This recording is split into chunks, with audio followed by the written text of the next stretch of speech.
आज का दिन बहुत ही ऐतिहासिक है। आज का दिन भारत के लोकतांत्रिक इतिहास में मील के पत्थर की तरह है। भारतीयों द्वारा भारतीयता के विचार से ओतप्रोत भारत के संसद भवन के निर्माण का शुभारंभ हमारी लोकतांत्रिक परंपराओं के सबसे अहम पड़ाव में से एक है। हम भारत के लोग मिलकर अपनी संसद के इस नए भवन को बनाएंगे और साथियों, इससे सुंदर क्या होगा, इससे पवित्र क्या होगा जब भारत अपनी आजादी के 75 वर्ष का पर्व मनाए तो उस पर्व की साक्षात प्रेरणा हमारी संसद की नई इमारत बने। आज 130 करोड़ से ज्यादा भारतीयों के लिए बड़े सौभाग्य का दिन है, गर्व का दिन है जब हम इस ऐतिहासिक पल के साक्षी बन रहे हैं। साथियों, नए संसद भवन का निर्माण नूतन और पुरातन के सह अस्तित्व का उदाहरण है। ये समय और जरूरतों के अनुरूप खुद में परिवर्तन लाने का प्रयास है। मैं अपने जीवन में वो क्षण कभी नहीं भूल सकता जब 2014 में पहली बार एक सांसद के तौर पर मुझे संसद भवन में आने का अवसर मिला था। तब लोकतंत्र के इस मंदिर में कदम रखने से पहले मैंने सिर झुकाकर, माथा टेककर लोकतंत्र के इस मंदिर को नमन किया था। हमारे वर्तमान संसद भवन ने आजादी के आंदोलन और फिर स्वतंत्र भारत को गढ़ने में अपनी अहम भूमिका निभाई है। आजाद भारत की पहली सरकार का गठन भी यहीं हुआ और पहली संसद भी यहीं बैठी। इसी संसद भवन में हमारे संविधान की रचना हुई, हमारे लोकतंत्र की पुनर्स्थापना हुई। बाबा साहब आंबेडकर और अन्य वरिष्ठों ने सेंट्रल हॉल में गहन मंथन के बाद हमें अपना संविधान दिया। संसद की मौजूदा इमारत स्वतंत्र भारत के हर उतार चढ़ाव, हमारी हर चुनौतियां, हमारे समाधान, हमारी आशाओं आकांक्षाओं, हमारी सफलता का प्रतीक रही है। इस भवन में बना प्रत्येक कानून, इन कानूनों के निर्माण के दौरान संसद भवन में कही अनेक गहरी बातें, ये सब हमारे लोकतंत्र की धरोहर है। लेकिन साथियों, संसद के शक्तिशाली इतिहास के साथ ही यथार्थ को भी स्वीकारना उतना ही आवश्यक है। ये इमारत अब करीब करीब 100 साल की हो रही है। बीते दशकों में इसे तत्कालीन जरूरतों को देखते हुए निरंतर अपग्रेड किया गया। इस प्रक्रिया में कितनी ही बार दीवारों को तोड़ा गया है, कभी नया साउंड सिस्टम, कभी फायर सेफ्टी सिस्टम, कभी आईटी सिस्टम। लोकसभा में बैठने की जगह बढ़ाने के लिए तो दीवारों को भी हटाया गया। इतना कुछ होने के बाद संसद का ये भवन अब विश्राम मांग रहा है। अभी लोकसभा अध्यक्ष जी भी बता रहे थे कि किस तरह बरसों से मुश्किलों भरी स्थिति रही है। बरसों से नए संसद भवन की जरूरत महसूस की गई है। ऐसे में ये हम सभी का दायित्व बनता है कि 21वीं सदी के भारत को अब एक नया संसद भवन मिले।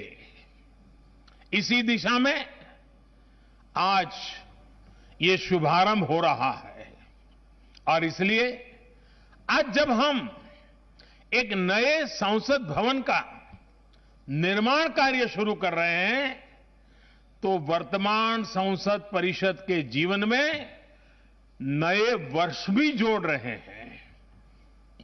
साथियों, नए संसद भवन में ऐसी अनेक नई चीजें की जा रही हैं जिससे सांसदों की एफिशिएंसी बढ़ेगी, उनके वर्क कल्चर में आधुनिक तौर तरीके आएंगे। अब जैसे अपने सांसदों से मिलने के लिए उनके संसदीय क्षेत्र से लोग आते हैं, तो अभी जो संसद भवन है उसमें लोगों को बहुत दिक्कत होती है। आम जनता को दिक्कत होती है, नागरिकों को दिक्कत होती है। आम जनता को अपनी कोई परेशानी अपने सांसद को बतानी है, कोई सुख दुख बांटना है, तो इसके लिए भी संसद भवन में स्थान की बहुत कमी महसूस होती है। भविष्य में प्रत्येक सांसद के पास ये सुविधा होगी कि वो अपने क्षेत्र के लोगों से यहीं निकट में ही, इसी ये विशाल परिसर के बीच में ही उनको एक व्यवस्था मिलेगी ताकि वो अपने संसदीय क्षेत्र से आए लोगों को उनके सुख दुख बांट सके। साथियों, पुराने संसद भवन ने स्वतंत्रता के बाद के भारत को दिशा दी, तो नया भवन आत्मनिर्भर भारत के निर्माण का गवाह बनेगा। पुराने संसद भवन में देश की आवश्यकताओं की पूर्ति के लिए काम हुआ, तो नए भवन में 21वीं सदी के भारत की आकांक्षाएं पूरी की जाएगी। जैसे आज इंडिया गेट से आगे नेशनल वॉर मेमोरियल ने राष्ट्रीय पहचान बनाई है, वैसे ही संसद का नया भवन अपनी पहचान स्थापित करेगा। देश के लोग, आने वाली पीढ़ियां नए भवन को देखकर गर्व करेगी कि ये स्वतंत्र भारत में बना है। आजादी के 75 वर्ष का स्मरण करते हुए इसका निर्माण हुआ है। साथियों, संसद भवन की शक्ति का स्रोत, उसकी ऊर्जा का स्रोत हमारा लोकतंत्र है।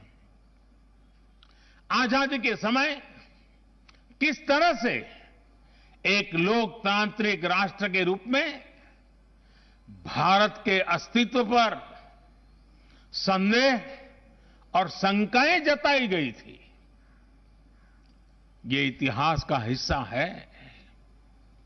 अशिक्षा, गरीबी, सामाजिक विविधता और अनुभवहीनता जैसे अनेक तर्कों के साथ ये भविष्यवाणी भी कर दी गई थी कि भारत में लोकतंत्र असफल हो जाएगा।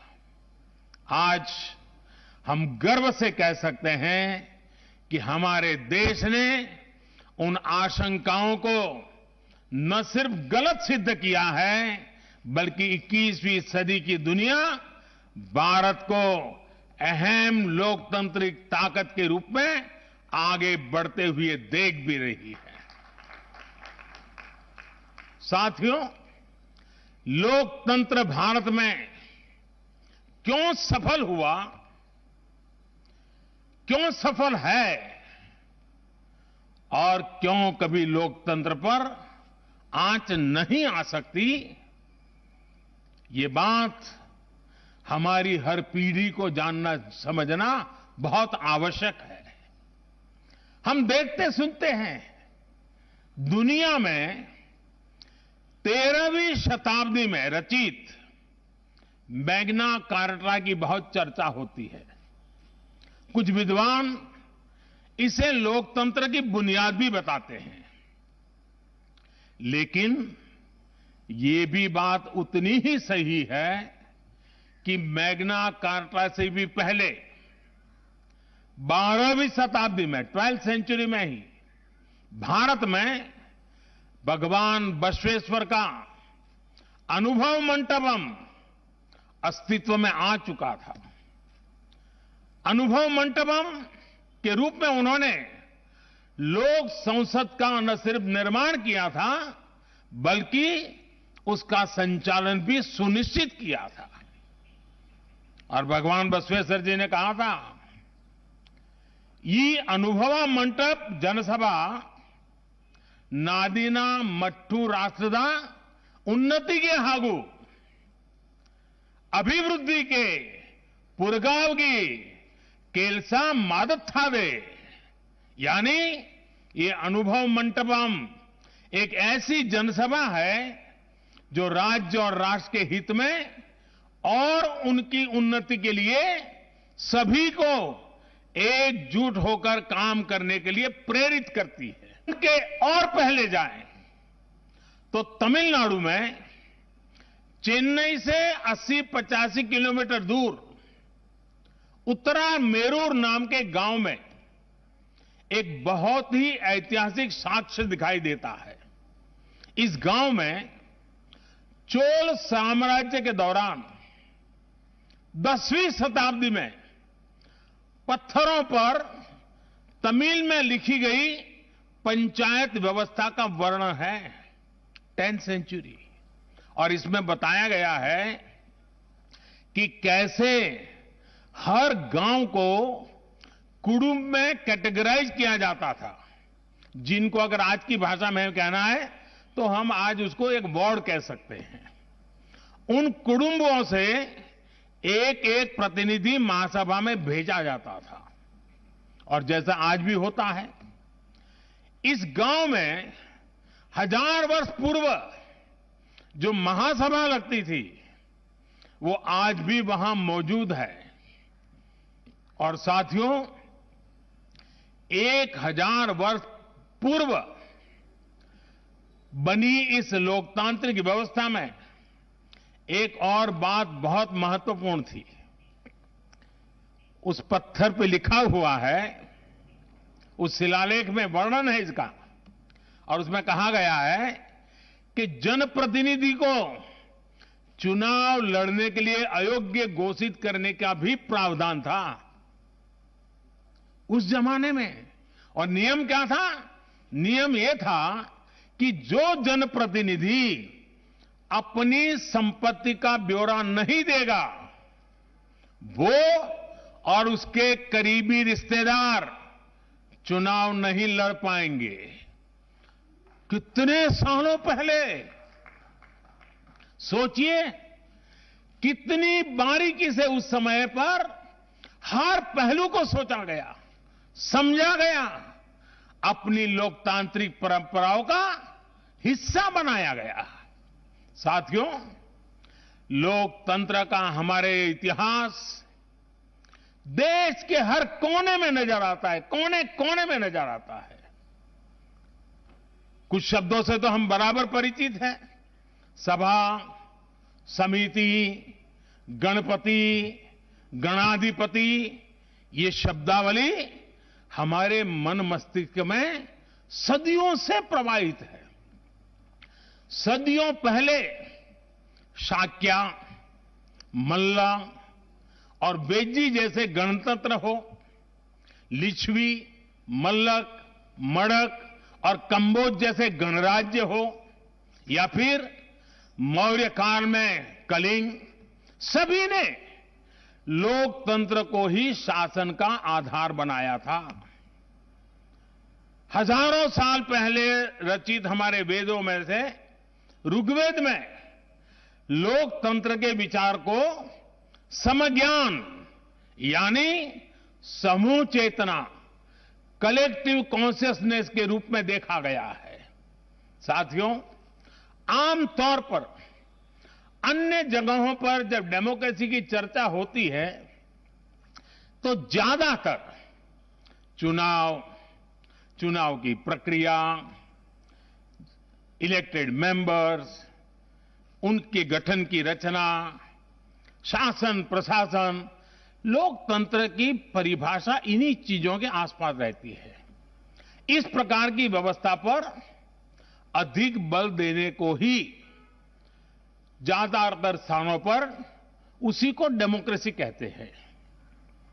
लेकिन भारत में लोकतंत्र एक संस्कार है।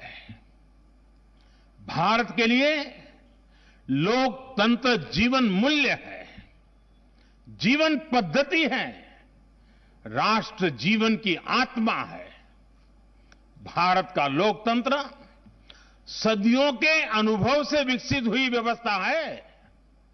भारत के लिए लोकतंत्र में जीवन मंत्र भी है, जीवन तत्व भी है और साथ ही व्यवस्था का तंत्र भी है, तत्व भी है, तंत्र भी है।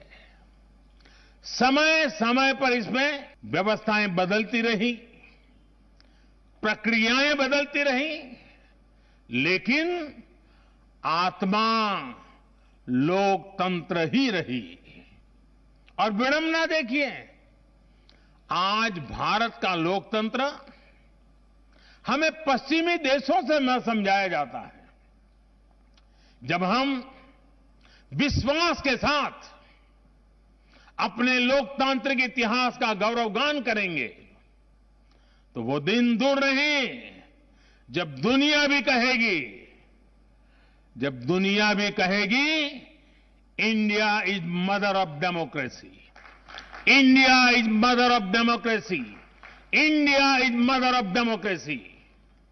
साथियों, भारत के लोकतंत्र में समाहित शक्ति ही देश के विकास को नई ऊर्जा दे रही है, देशवासियों को नया विश्वास दे रही है। दुनिया के अनेक देशों में जहां लोकतांत्रिक प्रक्रियाओं को लेकर अलग स्थिति बन रही है, वहीं भारत में लोकतंत्र नित्य नूतन हो रहा है। हाल के वर्षों में हमने देखा है कि कई लोकतांत्रिक देशों में अब वोटर टर्नआउट लगातार घट रहा है। इसके विपरीत भारत में हम हर चुनाव के साथ वोटर टर्नआउट को बढ़ाते हुए देख रहे हैं, बढ़ता हुआ देख रहे हैं। इसमें भी महिलाओं और युवाओं की भागीदारी निरंतर बढ़ती जा रही है। साथियों, इस विश्वास की, इस आस्था की वजह है भारत में लोकतंत्र हमेशा से ही गवर्नेंस के साथ ही मतभेदों और विरोधाभासों को सुलझाने का महत्वपूर्ण माध्यम भी रहा है। अलग अलग विचार, अलग अलग दृष्टिकोण, ये सब बातें एक वाइब्रेंट डेमोक्रेसी को सशक्त करते हैं। डिफरेंसेस के लिए हमेशा जगह हो, लेकिन डिस्कनेक्ट कभी ना हो, इसी लक्ष्य को लेकर हमारा लोकतंत्र आगे बढ़ा है। गुरु नानक देव जी ने, और बड़ी सटीक बात कही है, गुरु नानक देव जी ने भी कहा है, जब लग दुनिया रही है नानक, जब लग दुनिया रही है नानक, किछु सुनिए किछु कहिए। यानी जब तक संसार रहे तब तक संवाद चलते रहना चाहिए। कुछ कहना और कुछ सुनना, यही तो संवाद का प्राण है, यही लोकतंत्र की आत्मा है। पॉलिसीज में अंतर हो सकता है, पॉलिटिक्स में भिन्नता हो सकती है, लेकिन हम पब्लिक की सेवा के लिए हैं। इस अंतिम लक्ष्य में कोई मतभेद नहीं होना चाहिए। वाद संवाद संसद के भीतर हो या संसद के बाहर, राष्ट्र सेवा का संकल्प, राष्ट्र हित के प्रति समर्पण लगातार झलकना चाहिए। और इसलिए आज जब नए संसद भवन का निर्माण शुरू हो रहा है, तो हमें याद रखना है कि वो लोकतंत्र जो संसद भवन के अस्तित्व का आधार है, उसके प्रति आशावाद को जगाए रखना हम सभी का दायित्व है। हमें हमेशा याद रखना है कि संसद पहुंचा हर प्रतिनिधि जवाबदेह है। ये जवाबदेही जनता के प्रति भी है और संविधान के प्रति भी है। हमारा हर फैसला राष्ट्र प्रथम, नेशन फर्स्ट, इसकी भावना से ही होना चाहिए। हमारे हर फैसले में राष्ट्र हित सर्वोपरि रहना चाहिए। राष्ट्रीय संकल्पों की सिद्धि के लिए हम एक स्वर में, एक आवाज में खड़े हो, ये बहुत जरूरी है। साथियों, हमारे यहां जब मंदिर के भवन का निर्माण होता है, तो शुरू में उसका आधार सिर्फ ईंट पत्थर ही होता है। कारीगर, शिल्पकार सभी के परिश्रम से मंदिर के भवन का निर्माण पूरा होता है। लेकिन वो भवन एक मंदिर तब बनता है, उसमें पूर्णता तब आती है जब उसमें प्राण प्रतिष्ठा होती है। प्राण प्रतिष्ठा होने तक वो सिर्फ एक इमारत ही रहता है। साथियों, नया संसद भवन भी बनकर तो तैयार हो जाएगा, लेकिन वो तब तक एक इमारत ही रहेगा जब तक उसकी प्राण प्रतिष्ठा नहीं होगी। लेकिन ये प्राण प्रतिष्ठा किसी एक मूर्ति की नहीं होगी। लोकतंत्र के इस मंदिर में इसका कोई विधा विधान भी नहीं है, विधि विधान भी नहीं है। इस मंदिर की प्राण प्रतिष्ठा करेंगे इसमें चुनकर आने वाले जनप्रतिनिधि, उनका समर्पण, उनका सेवा भाव इस मंदिर की प्राण प्रतिष्ठा करेगा। उनका आचार, विचार, व्यवहार इस लोकतंत्र के मंदिर की प्राण प्रतिष्ठा करेगा। भारत की एकता, अखंडता को लेकर किए गए उनके प्रयास इस मंदिर की प्राण प्रतिष्ठा की ऊर्जा बनेंगे। जब एक एक जनप्रतिनिधि अपना ज्ञान, अपना कौशल्य, अपनी बुद्धि, अपनी शिक्षा, अपना अनुभव पूर्ण रूप से यहां निचोड़ देगा, राष्ट्रहित में निचोड़ देगा, उसी का अभिषेक करेगा, तब इस नए संसद भवन की प्राण प्रतिष्ठा होगी। यहां राज्यसभा काउंसिल ऑफ स्टेट्स है, एक ऐसी व्यवस्था है जो भारत के फेडरल स्ट्रक्चर को बल देती है। राष्ट्र के विकास के लिए राज्य का विकास, राष्ट्र के विकास के लिए राज्य का विकास, राष्ट्र की मजबूती के लिए राज्य की मजबूती, राष्ट्र के कल्याण के लिए राज्य का कल्याण, इस मूलभूत सिद्धांत के साथ काम करने का हमें प्रण लेना है। पीढ़ी दर पीढ़ी आने वाले कल में जो जनप्रतिनिधि यहां आएंगे, उनके शपथ लेने के साथ ही प्राण प्रतिष्ठा के इस महायज्ञ में उनका योगदान शुरू हो जाएगा। इसका लाभ देश के कोटि कोटि जनों को होगा। संसद की नई इमारत एक ऐसी तपोस्थली बनेगी जो देशवासियों के जीवन में खुशहाली लाने के लिए काम करेगी, जन कल्याण का काम करेगी।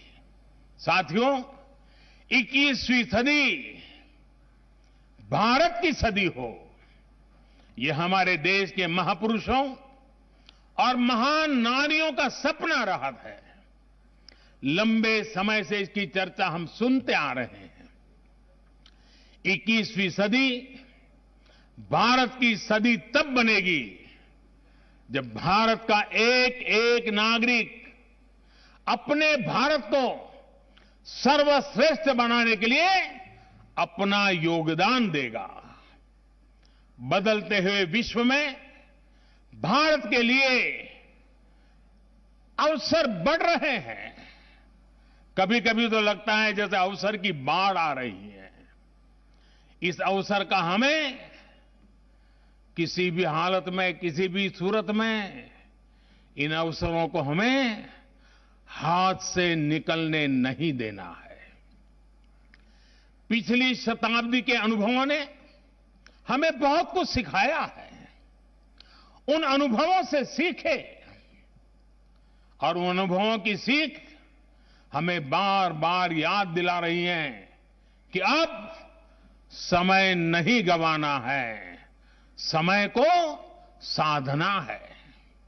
साथियों, एक बहुत पुरानी और महत्वपूर्ण बात मैं आज जिक्र करना चाहता हूं। वर्ष 1897 में स्वामी विवेकानंद जी ने देश की जनता के सामने 1897 में कहा था कि अगले 50 सालों के लिए उन्होंने एक आह्वान किया था और स्वामी जी ने कहा था कि आने वाले 50 सालों तक भारत माता की आराधना ही सर्वोपरि हो। देशवासियों के लिए उनका यही एक काम, भारत माता की आराधना। और हमने देखा उस महापुरुष की वाणी की ताकत। इसके ठीक 50 वर्ष बाद 1947 में भारत को आजादी मिल गई थी। आज जब संसद के नए भवन का शिलान्यास हो रहा है तो देश को एक नए संकल्प का भी शिलान्यास करना है। हर नागरिक को नए संकल्प का शिलान्यास करना है। स्वामी विवेकानंद जी ने उनके उस आह्वान को याद करते हुए हम सबको ये संकल्प लेना है। ये संकल्प हो इंडिया फर्स्ट का, भारत सर्वोपरि। हम सिर्फ और सिर्फ भारत की उन्नति, भारत के विकास को ही अपनी आराधना बना ले। हमारा हर फैसला देश की ताकत बढ़ाए। हमारा हर निर्णय, हर फैसला एक ही तराजू में तोला जाए और वो तराजू है देश का हित सर्वोपरि, देश का हित सबसे पहले। हमारा हर निर्णय वर्तमान और भावी पीढ़ी के हित में हो। साथियों, स्वामी विवेकानंद जी ने तो 50 वर्ष की बात की थी। हमारे सामने 25-26 साल बाद आने वाली भारत की आजादी की 100वीं वर्षगांठ है, जब देश वर्ष 2047 में 2047 में अपनी स्वतंत्रता के 100वें वर्ष में प्रवेश करेगा। तब हमारा देश कैसा हो,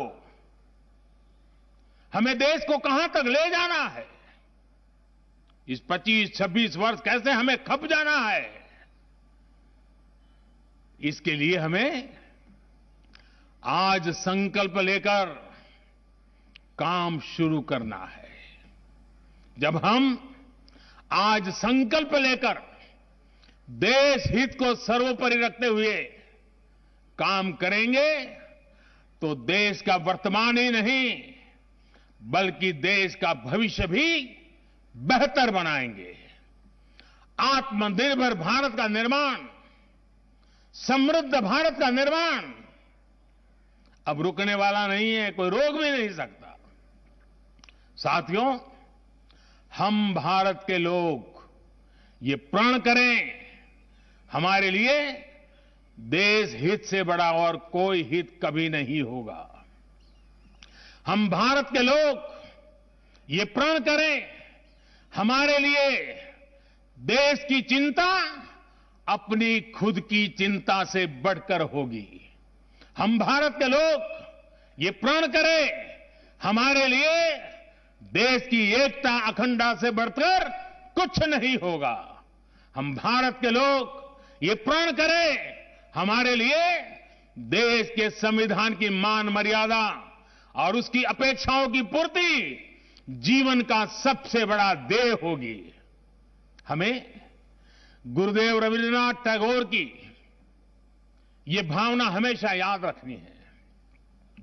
और गुरुदेव रविन्द्रनाथ टैगोर की भावना क्या थी?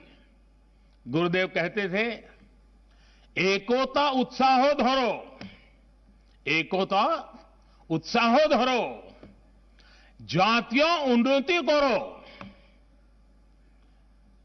দুসুক ভুবনে সবে ভারতের জয়। यानी एकता का उत्साह थामे रहना है, हर नागरिक उन्नति करे, पूरे विश्व में भारत की जय जयकार हो। मुझे विश्वास है हमारी संसद का नया भवन हम सभी को एक नया आदर्श प्रस्तुत करने की प्रेरणा देगा। हमारी लोकतांत्रिक संस्थाओं की विश्वसनीयता हमेशा और मजबूत होती रहे, इसी कामना के साथ मैं अपनी वाणी को विराम देता हूं और 2047 के संकल्प के साथ पूरे देशवासियों को चल पड़ने के लिए निमंत्रण देता हूं। आप सबका बहुत बहुत धन्यवाद।